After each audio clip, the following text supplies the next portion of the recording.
have our NBC 10 legal analyst standing by for us. Austin Dana has been part of our daily debriefs here at NBC 10. He's very familiar with this case, has been following it since the beginning. Austin, this verdict, is this what you expected?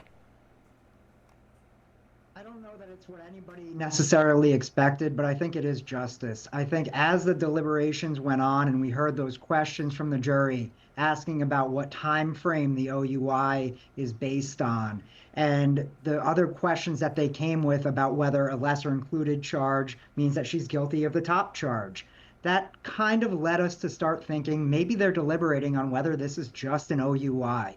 And it seems like that was exactly what they were deliberating on over the past 24 hours or so. Yeah, those questions definitely tipped their hand there. Now, at one point, this was very interesting. The jury said they had a verdict. Then they came back and said, just kidding, we don't have a verdict. And then they ended up having a verdict shortly afterwards. Have you ever heard of that happening before?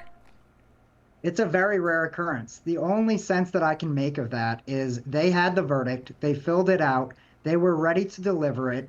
And in the period of time between the sheriff telling the court, we have a verdict, and all the lawyers and Miss Reed getting back into that courtroom, somebody thought they may have a change of heart. And whether they actually did, or they just needed more time and delivered the verdict that's actually in that sealed envelope, I don't know if we'll ever know that. Right. Yeah, that's a big question that only they can answer. Now, I do wonder, do you think that this case would have ended differently if they went with an involuntary manslaughter charge? Because I think from the very beginning, one of the arguments has been that charging her with murder would be difficult to prove. The murder is difficult to prove, but there are lesser included charges that were included on that verdict slip that the jury could have gone with. Now, if they had charged her with a lesser crime than second-degree murder and focused their entire case on that, would that have changed the verdict? I'm not so sure it would have, because the lesser included charges are there. They're going to be presenting the same evidence and making the same arguments. And at the end of the day, the jury's going to weigh that evidence, compare it to the law, and come back with a verdict. So I don't know that that would have changed anything in this case. Right. Like you said, the evidence wouldn't have changed overall.